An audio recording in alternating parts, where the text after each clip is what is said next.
ये जो road network बढ़ा उसके साथ हमारे एनएचआई में, हमारे मिनिस्ट्री में 7 वर्ल्ड रिकॉर्ड हुए हैं।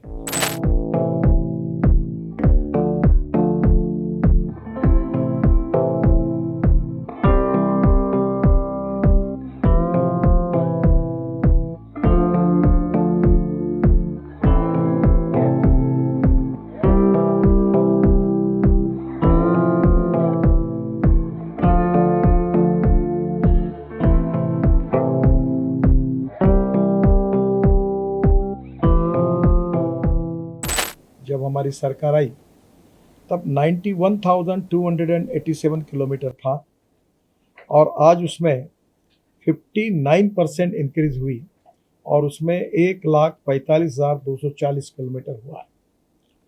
ये जो रोड नेटवर्क बढ़ा उसके साथ हमारे एनएचआई में, हमारे मिनिस्ट्री में 7 वर्ल्ड रिकॉर्ड हुए हैं। एक बात है कि हम लोग second largest network in the world है, यूएसए के बाद हमें, और हमने इस रोड नेटवर्क में 7 वर्ल्ड रिकॉर्ड भी किए हैं। सबसे इम्पोर्टेंट चीज़ ये है कि हमारी जब 91,287 किलोमीटर रोड लेंथ थी तब हमारे जो 4 लेन थे वो केवल 18,371 किलोमीटर थे, यानी 20%। अब वो जो बढ़ोतरी हुई है वो करीब 44,654%, यानी 31% बढ़ोतरी हुई है। और इसके कारण स्वाभाविक रूप से ट्रैफिक डेंसिटी की तुलना में 2 लेन टू 4 लेन होना उसका बहुत बड़ा फ़ायदा हुआ है। उसके बाद 2 लेन पेव शोल्डर वाले जो रोड थे वो 45,319 किलोमीटर, यानी 50% थे। अब वो 83,941 किलोमीटर हुए हैं।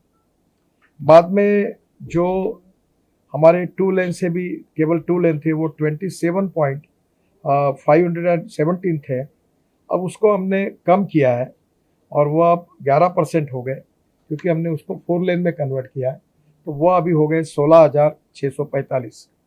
तो एक बहुत बड़ा परिणाम कैसा हुआ है रोड इंफ्रास्ट्रक्चर में, इसका उदाहरण है। जो टोल हमको मिलता था वो 13-14 में वो 4,770 मिल रहा है और अभी टोल जो मिल रहा है वो 41,342 करोड़ है। यानी ये बहुत बड़ा इसमें हमने जो फास्ट टैग लाया है और आगे भी टेक्नोलॉजी लगातार बदल रहे हैं, तो इसके जो लीकेजेस थे वो भी दूर हुए और लोगों को भी इसमें रुकने का समय भी कम हुआ है। और हम लोग अभी एक्सपेक्ट करते हैं कि हम 30 के पहले 1,30,000 करोड़ तक पहुंचेंगे। जहाँ तक ये जो वेटिंग टाइम था टोल नाका पर, इसकी भी तकरार आप लोग भी मुझे बताते थे। 2014 में ये जो वेटिंग पीरियड था ये करीब टोल नाके के ऊपर 734 सेकंड था, 12 मिनट का। अब वो 2023 में 47 सेकंड का आया है और ये एवरेज है, और अनेक जगह पर इससे भी कम आया। अभी टोल के ऊपर रुकने वाली तकरारें लगभग नहीं के बार, एक आधे बार कुछ समय होती है, पर नहीं के बराबर है। और इसको अब हम धीरे धीरे जो नई टोल सिस्टम लाने का प्रयास कर रहे हैं उससे वो 30 सेकंड से भी कम हो जाएगा।